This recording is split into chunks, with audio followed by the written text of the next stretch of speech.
Ce changement d'attitude des autorités birmanes est peut-être l'épilogue d'une crise qui a posé le problème rare d'un pays sinistré qui refuse l'aide internationale. Aucun pays, aucune organisation mondiale n'a pu imposer son aide jusqu'à maintenant. La voie diplomatique a donc prévalu. Face à cette situation, des professionnels de l'urgence imaginent d'autres solutions. Reportage Jean-Yves Serrand et Luc Edrich. Le droit, le devoir d'ingérence. Il est attaché à une image, le bon docteur Kouchner apportant en pleine guerre du riz aux Somaliens. Mais il ne peut le faire qu'avec une intervention militaire internationale. Et après les corridors humanitaires péniblement ouverts par les casques bleus au Rwanda ou en Bosnie, les États ont confié voilà 2 ans à l'ONU une responsabilité de protéger les populations. Dans 3 cas, crimes contre l'humanité, crimes de guerre et génocide. L'hypothèse d'une catastrophe naturelle n'est pas prévue. La France vient de demander à l'ONU de l'inclure, mais le Conseil de sécurité a voté non.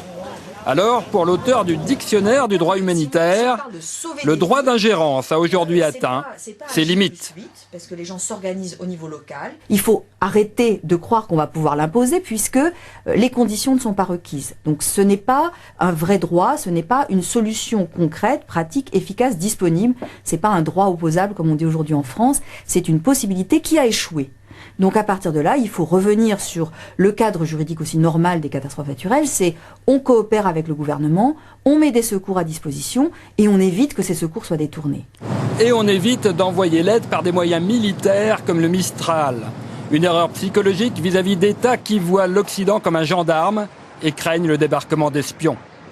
C'est comme si on demandait en banlieue à la police de faire le travail du SAMU, ironise Nicole Gage. L'ex-secrétaire d'État aux droits des victimes propose à l'ONU de créer un corps de casque rouge civil. Autre initiative à Paris, des médecins préparent Gemnet, un réseau mondial des services d'urgence locaux.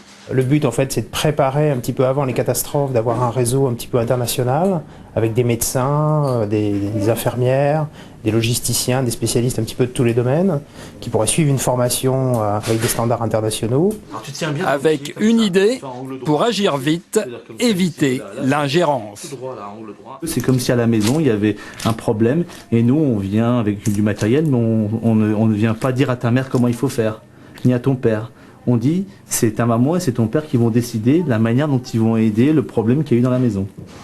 L'urgence, trouver avant la prochaine catastrophe une forme d'aide acceptable par tous les pays, même les dictatures dont les 130 000 morts de Birmanie n'étaient pas responsables. Et l'invité de ce soir 3 est le docteur Ali Avji. Bonsoir, vous Bonsoir. êtes médecin urgentiste. Tout à fait. Alors on vient de le voir, il a fallu 2 semaines aux associations humanitaires pour pouvoir intervenir en Birmanie. Que proposez-vous lorsqu'on est confronté à des régimes tels que celui de la junte birmane? Tout à fait, je vous remercie.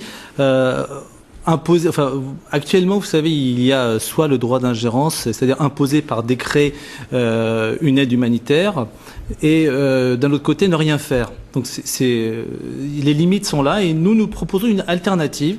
Alors, c'est vrai que, étant médecin, je pense que d'abord, la première chose, c'est qu'on ne peut pas soigner un malade sans son consentement.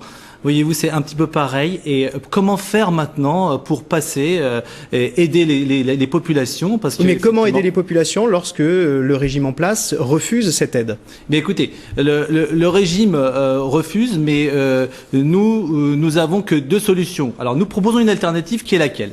Qui est de créer un réseau de médecins urgentistes, de logisticiens, tout ce qui s'ensuit, et nous nous mettons à la disposition des secouristes locaux. Voilà la nouveauté, c'est-à-dire que nous parlons de disposition humanitaire. Mais pourquoi irait-il vers vous plutôt que vers d'autres associations telles que MSF, MDM parce ou ACF? que vous raisonnez un petit peu au jour J0 et J1.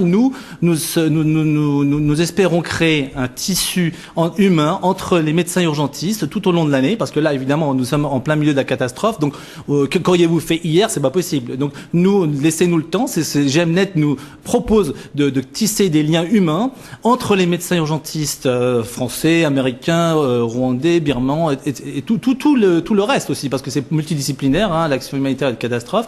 Et à ce moment-là, nous mettrions à la disposition des secouristes locaux, encore une fois, et non pas d'un gouvernement. Il s'agit donc d'un travail en amont. Il s'agit d'un travail en amont, de prévention, d'éducation, de formation tout au long de l'année, et nous pouvons le faire. Nous voudrions. Alors nous sommes complètement indépendants. Alors c'est une idée qui vient de la société civile, je le précise. D'abord de moi, parce qu'avec mon expérience sur le tsunami et sur le tremblement de terre en Inde, nous avons eu cette idée. Parce que nous avons vu que chacun se divise le travail, et on a envie de mettre à chaque fois des drapeaux sur l'action humanitaire. Nous on dit, si on veut vraiment aider les personnes, si on veut vraiment aider la catastrophe, c'est d'abord dans les 24 heures, parce qu'il faut pas oublier deux choses. C'est que premièrement, dans n'importe quelle catastrophe naturelle, on peut prendre la Chine comme exemple, un pays riche, fort, la Birmanie, un pays plutôt pauvre, et les États-Unis, avec Katrina.